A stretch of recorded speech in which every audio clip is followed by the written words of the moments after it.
Vous êtes-vous déjà demandé si, au milieu de nos vies modernes, il existait encore des mystères que la science n'a pas encore élucidés?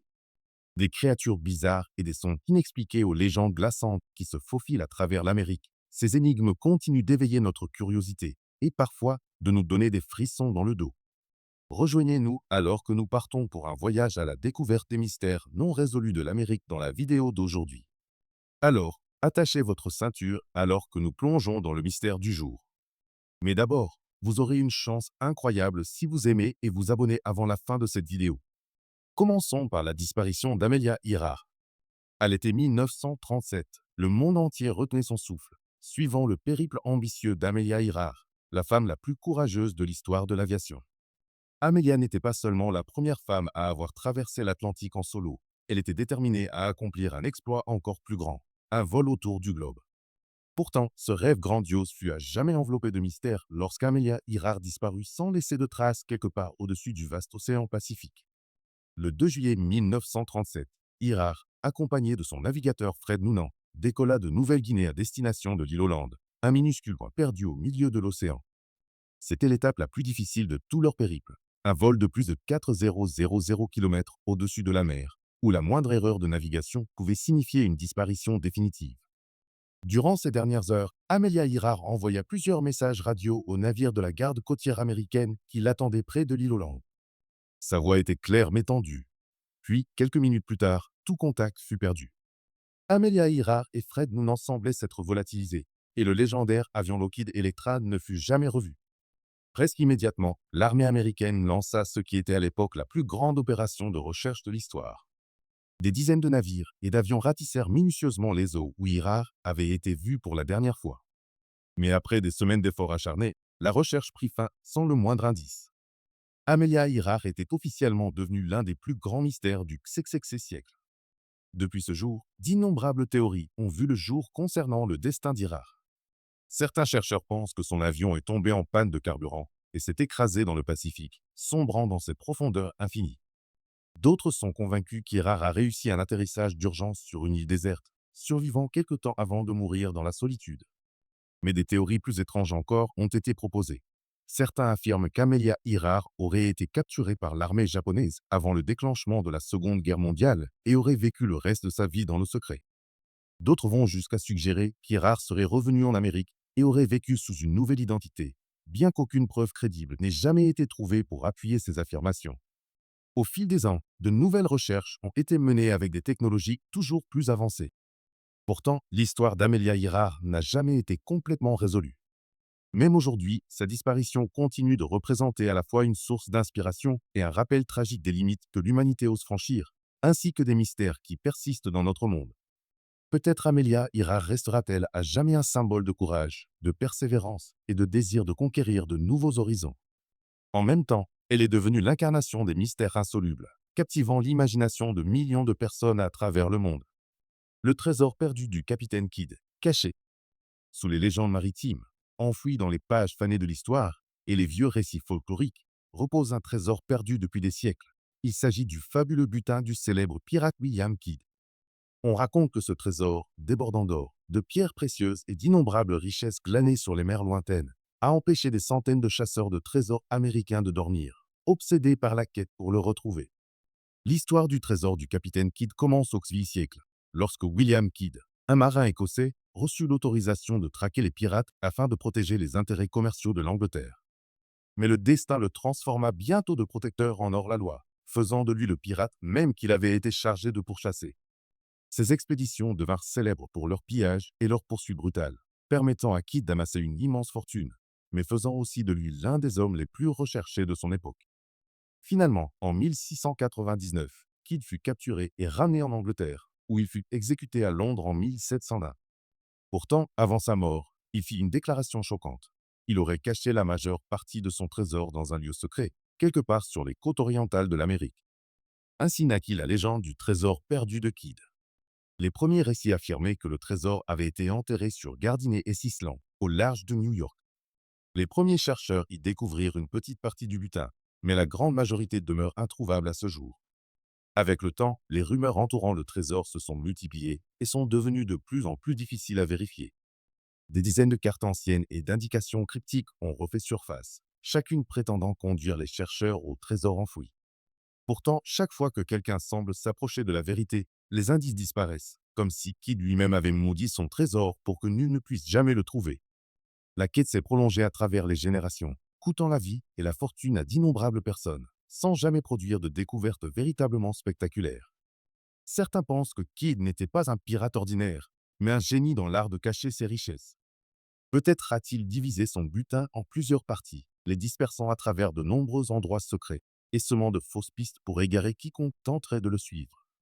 D'autres soutiennent que le trésor de Kidd n'a jamais été aussi vaste qu'on l'imaginait. Les chercheurs modernes ont utilisé les technologies les plus avancées, du radar à pénétration de sol à l'analyse satellite, mais aucun n'a pu localiser le trésor. Le butin de Kidd existe-t-il réellement, ou n'est-il qu'une légende née de l'imagination fertile des générations suivantes? Et pourtant, c'est précisément ce mystère et cette ambiguïté qui rendent l'histoire du trésor de Kidd si fascinante. Ce n'est pas seulement un récit de richesse perdue, mais aussi une histoire de cupidité, d'aventure et de l'attrait éternel des secrets enfouis dans les profondeurs de la Terre. Les chasseurs de trésors américains découvriront-ils un jour la vérité? Ou bien le trésor du capitaine Kidd restera-t-il l'un des mystères non résolus des océans?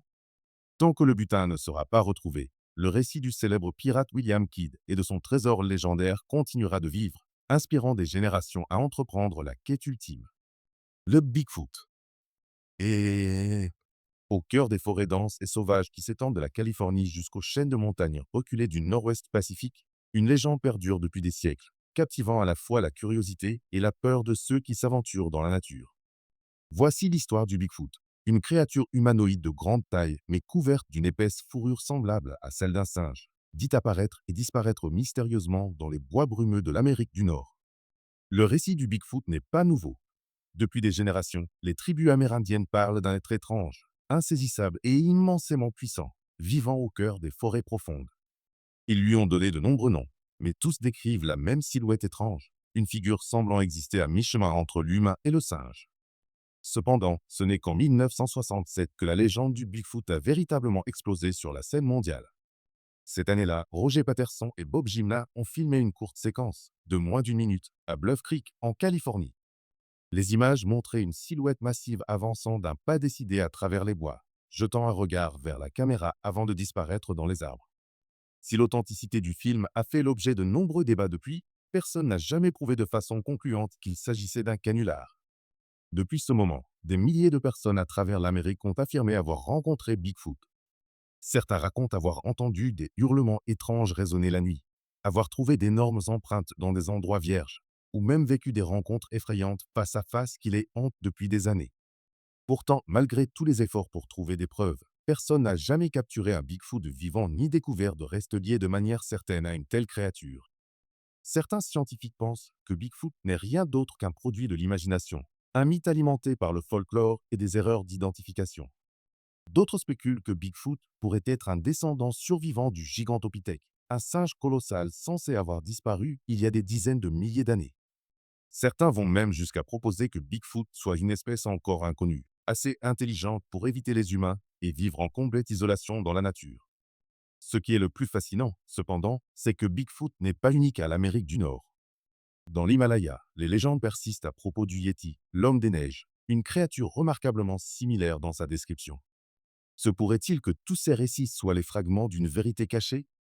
La preuve d'une espèce mystérieuse qui a vécu aux côtés de l'humanité pendant des millénaires, quasiment invisible à nos yeux? Quelle que soit la vérité, Bigfoot reste une part indissociable du folklore américain.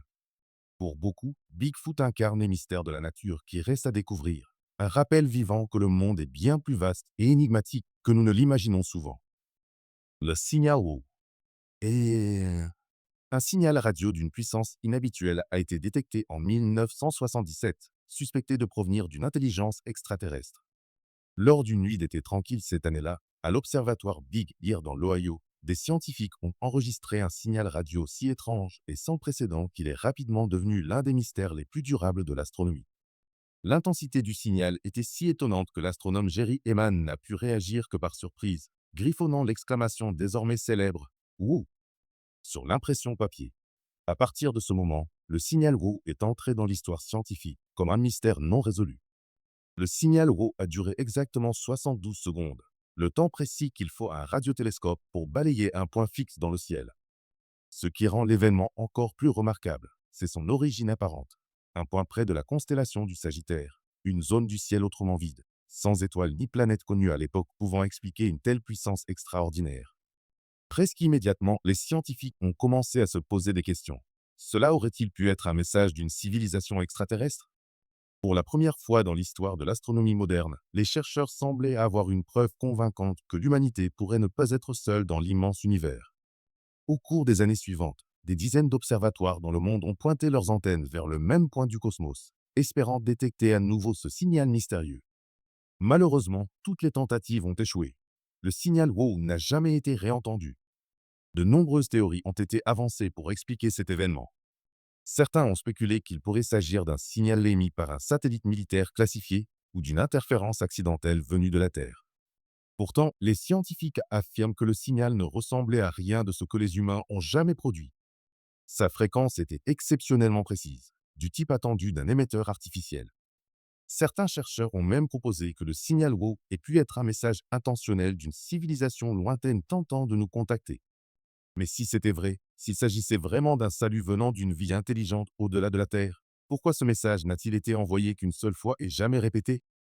Gardaient-ils intentionnellement leur distance? Ou s'agissait-il d'une transmission accidentelle et aléatoire qui a eu la chance d'atteindre notre antenne, un peu comme lorsque nous émettons parfois involontairement des ondes radio dans l'espace? Plus de 40 ans plus tard, la communauté astronomique continue de chercher, mais le signal WOW reste une énigme sans réponse. Pour beaucoup, il représente la preuve la plus séduisante à ce jour de la vie extraterrestre. Pour d'autres, c'est un rappel humble que, malgré nos progrès scientifiques, nous restons petits et seuls sous le vaste et mystérieux ciel. Quelle que soit la vérité derrière le signal WOW, cette brève et mystérieuse transmission continue de nous inspirer à lever les yeux et à poser les questions les plus profondes sur la vie, l'intelligence et notre véritable place dans le cosmos infini. Le phénomène des hommes en noir. Des hommes mystérieux qui apparaissent après chaque observation d'OVNI, des figures vêtues de noir, se comportant étrangement, cherchant toujours à faire taire les témoins par des menaces ou des avertissements cryptiques de ne pas révéler ce qu'ils ont vu. Voilà le phénomène des hommes en noir, l'une des énigmes les plus déroutantes du monde moderne. Les récits des hommes en noir ont commencé dans les années 1940, bien que leurs origines véritables puissent remonter bien plus loin. Ce ne sont pas des personnages inventés par Hollywood, mais font partie d'innombrables rapports réels de ceux qui prétendent avoir rencontré des objets volants non identifiés. Ces hommes sont toujours décrits de la même façon, impeccablement vêtus de costumes noirs, chemises blanches impeccables, cravates sombres, chaussures en cuir lustré, et souvent les yeux protégés derrière des lunettes de soleil noir. Pourtant, cette apparence soignée ne fait que rendre leur présence plus inquiétante. Les témoins racontent souvent que ces hommes ont une peau anormalement pâle, des visages sans expression, et des voix rigides et mécaniques, comme programmées plutôt qu'humaines. Les rapports sur les hommes en noir ont connu un pic notable dans les années 1950 et 1960. L'un des premiers incidents s'est produit en 1947 sur l'île Maury, où Harold Dahl affirma avoir vu 6 objets volants mystérieux dans le ciel, avant d'être rapidement visité par un homme en noir qui le menaça et lui ordonna de garder le silence. Cet incident est souvent considéré comme le déclencheur d'une vague de rencontres similaires par la suite. Un autre cas célèbre est celui d'Albert Bindé en 1952. Bindé, fondateur du Bureau international des soucoupes volantes, dissout brutalement son organisation après avoir rencontré 3 hommes en costume noir. Ils le mirent en garde de ne pas divulguer ses découvertes, le laissant si terrifié qu'il abandonna totalement la recherche sur les ovnis. L'événement attira une large attention grâce au livre de Gray Barkey en 1956, Tai Newton Mush Abu Flying Saucer, qui suscita un vif débat au sein de la communauté ufologique. Mais qui sont vraiment les hommes en noir et pourquoi s'intéressent-ils autant aux observations d'ovnis? Au fil des décennies, de nombreuses théories ont été avancées. L'une des plus largement admises est qu'ils sont des agents d'agences gouvernementales telles que le FBI ou la CIA, chargés de dissimuler les preuves de vie extraterrestre pour éviter la panique publique. Les partisans de cette théorie sont convaincus que le gouvernement américain sait bien plus de choses sur les ovnis que ce que le public est autorisé à savoir. D'autres pensent que ces hommes mystérieux ne sont pas du tout humains. Selon cette hypothèse, leur apparence bizarre pourrait indiquer qu'ils sont des êtres extraterrestres déguisés en humains, dont la mission est de contrôler et de supprimer les informations concernant les ovnis et l'activité alien. Il y a aussi des sceptiques qui soutiennent que tout le phénomène des hommes en noir est un produit de l'imagination collective ou une hallucination psychologique. Les psychologues suggèrent que les personnes sous stress ou en panique après avoir vu quelque chose d'extraordinaire sont susceptibles de mal se souvenir ou d'inventer des détails, créant involontairement le mythe de ces figures énigmatiques. Certaines théories avancent que le phénomène n'est rien d'autre qu'une supercherie ou une plaisanterie délibérée, peut-être un écran de fumée pour des programmes militaires secrets. Pourtant, s'il ne s'agit que d'un canular ou d'une fabrication, pourquoi des centaines de personnes dans le monde décrivent-elles le même type de personnage, les mêmes méthodes d'approche et le même message menaçant? À ce jour, aucune théorie unique n'a pu expliquer tous les aspects du phénomène. Les hommes en noir continuent d'exister à la frontière entre faits et folklore. Tandis que la culture populaire en a fait les stars d'un film d'action comique à succès, les témoignages réels nous laissent toujours sceptiques et interrogatifs. Qui qu'il soit, une chose est certaine. Les hommes en noir sont devenus des icônes du mystère, un rappel persistant que certaines vérités pourraient ne pas encore être prêtes à être affrontées. Le phénomène demeure inexpliqué, et jusqu'à ce que quelqu'un puisse prouver la réalité derrière ces hommes en noir, ils resteront l'un des mystères les plus étranges et durables de l'histoire moderne. Le triangle des Bermudes. À des milliers de kilomètres au large de la côte de la Floride, cachée profondément dans l'océan Atlantique, se trouve une région enveloppée de mystères, un lieu où d'innombrables navires et avions ont disparu sans laisser de traces. C'est le triangle des Bermudes, ou comme on l'appelle parfois, le triangle du diable. Cette vaste zone forme un énorme triangle reliant Miami, San Juan et l'île des Bermudes. Pendant des décennies, elle a été le point central d'innombrables histoires de disparitions inexplicables. La légende du triangle des Bermudes a capté l'attention mondiale pour la première fois en 1945 avec la mystérieuse disparition du vol 19. 5 bombardiers de la marine américaine sont partis de Floride pour une mission d'entraînement de routine. En quelques heures, tout l'escadron a signalé une désorientation, puis a complètement disparu des radars. Plus effrayant encore, les avions de secours envoyés pour les rechercher ne sont jamais revenus. À ce jour, aucun débris ni aucun signe des avions n'a jamais été retrouvé. Cet incident n'est qu'un parmi tant d'autres disparitions inexplicables qui ont eu lieu dans le triangle des Bermudes. Au fil du temps, de nombreuses théories ont été avancées pour expliquer les mystères de cette région. Certains scientifiques pensent que des phénomènes naturels tels que le puissant courant du Gulf Stream ou des émissions de gaz méthane provenant du fond de l'océan ont provoqué des catastrophes soudaines. D'autres suggèrent que les champs magnétiques inhabituels de la zone pourraient interférer avec les instruments de navigation des navires et des avions. Des théories plus mystiques ont également gagné en popularité. Certains croient que le triangle des Bermudes est un centre d'activité extraterrestre, un lieu où des enlèvements se produisent en secret. D'autres avancent qu'un portail spatial existerait ici, transportant les victimes vers un autre monde parallèle. Il y a même la théorie farfelue selon laquelle la légendaire cité d'Atlantide serait cachée sous ses eaux, son énergie mystérieuse continuant d'influencer les événements jusqu'à aujourd'hui. Malgré de nombreuses enquêtes et des avancées technologiques remarquables, le mystère du triangle des Bermudes n'a jamais été entièrement résolu. Des études scientifiques indiquent que le nombre de disparitions dans cette zone n'est pas significativement plus élevé que dans d'autres régions très fréquentées des océans du monde. Pourtant, son attrait persiste dans l'imaginaire collectif, un mélange de disparitions étranges et de la créativité sans limite de l'esprit humain. Peut-être que le triangle des Bermudes n'est pas un mystère à résoudre, mais plutôt un rappel que l'océan cache encore des merveilles bien au-delà de notre compréhension. Jusqu'à ce que les réponses soient enfin révélées, le triangle des Bermudes continuera d'attirer les curieux, les aventuriers et tous ceux qui restent fascinés par les énigmes durables du monde. L'assassinat du président John F. Kennedy. Le 22 novembre 1963, sous un soleil éclatant de midi à Dallas, au Texas, le président John F. Kennedy souriait et saluait la foule depuis sa limousine décapotable.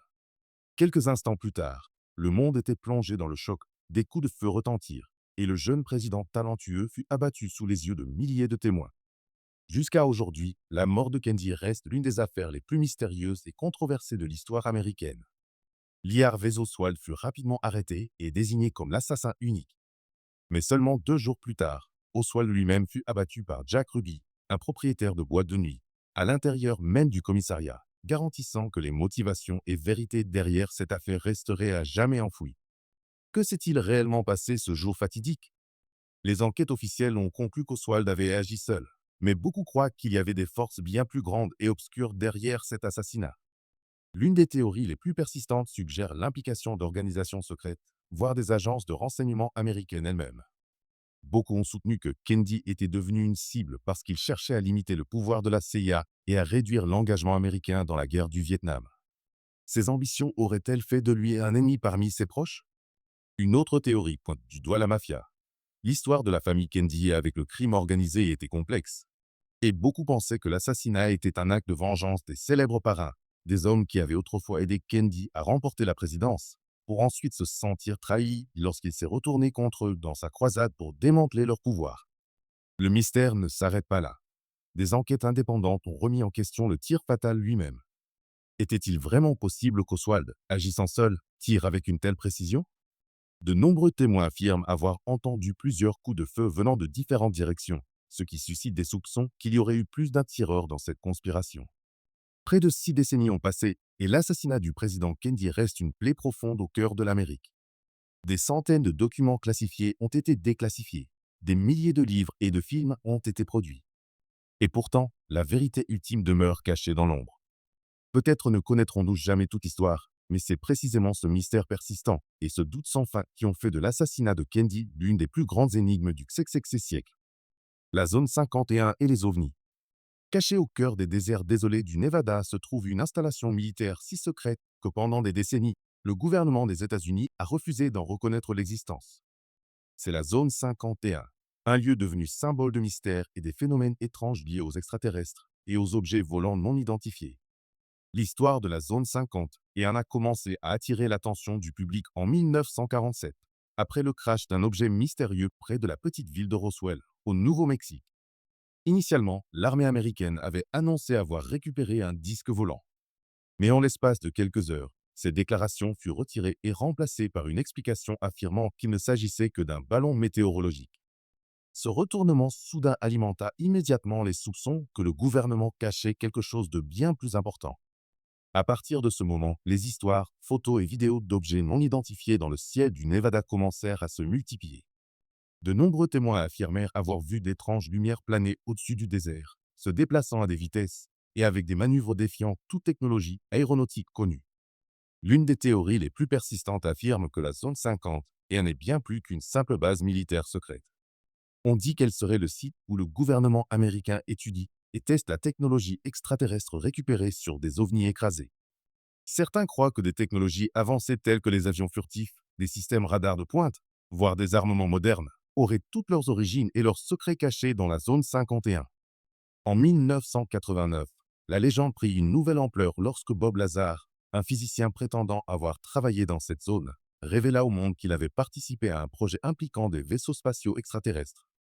Lazar affirma que le gouvernement avait récupéré et étudié au moins 9 engins aliens différents, et qu'il avait personnellement vu des documents, plans et même des composants de ces vaisseaux. Malgré ces affirmations, le gouvernement américain a constamment nié toutes les allégations concernant les ovnis et les extraterrestres. Ce n'est qu'en 2013 que la CIA reconnut officiellement, pour la première fois dans l'histoire, l'existence de la zone 51, tout en affirmant qu'il ne s'agissait que d'un terrain d'essai pour des avions militaires avancés, sans aucun lien avec les extraterrestres. Alors, que cache vraiment la zone 51? Est-ce simplement une base militaire ultra-technologique ou, comme beaucoup continuent de le suspecter, le point de rencontre entre l'humanité et des civilisations venues d'ailleurs? Jusqu'à aujourd'hui, la zone 51 reste au cœur d'innombrables théories et d'une curiosité inlassable. Peut-être ne connaîtrons-nous jamais toute la vérité, mais c'est précisément ce mystère non résolu qui rend la zone 50 si fascinante. Une énigme qui continue de captiver et de stimuler l'imagination des gens partout dans le monde. L'hypothèse du temps fantôme. Vous êtes-vous déjà demandé si tout ce que nous savons de l'histoire n'était pas en réalité une immense supercherie, que plusieurs centaines d'années de notre passé n'auraient jamais vraiment existé? C'est l'essence même de l'une des théories les plus étranges jamais conçues, l'hypothèse du temps fantôme. Cette hypothèse suggère que l'histoire telle que nous l'acceptons aujourd'hui a été manipulée, et que près de 3 siècles n'ont tout simplement jamais existé. L'histoire commence en 1991, lorsqu'un historien allemand nommé Heribert Illig fit une déclaration choc. Il affirma que la période allant de 614 à 911 après J. C'était entièrement fictive, que les événements historiques que nous connaissons, comme le règne de Charlemagne ou l'expansion de l'Empire byzantin, étaient en fait des inventions de dirigeants médiévaux rusés. Mais pourquoi quelqu'un voudrait-il fabriquer près de 300 ans d'histoire? Selon Illig, la réponse réside dans une conspiration politique orchestrée par l'empereur Otto I, le pape Sylvestre I, et l'empereur byzantin Constantin, veillé à la fin du Xe siècle. Leur but aurait été de réécrire l'histoire pour que le règne d'Otto y tombe précisément en l'an 1 de notre ère. Pour y parvenir, Il aurait inventé presque 3 siècles d'histoire fictive, modifiant ainsi la chronologie mondiale dans un acte d'audace sans précédent. Les partisans de cette théorie soulignaient diverses anomalies dans les archives historiques. Ils avancent que de nombreux documents de la période entre 614 et 911 sont vagues ou totalement absents. Les œuvres architecturales, les pièces de monnaie et les écrits sont étrangement rares.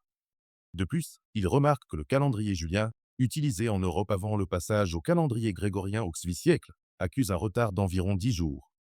Si plus de 600 ans s'étaient réellement écoulés, ce décalage devrait être bien plus important.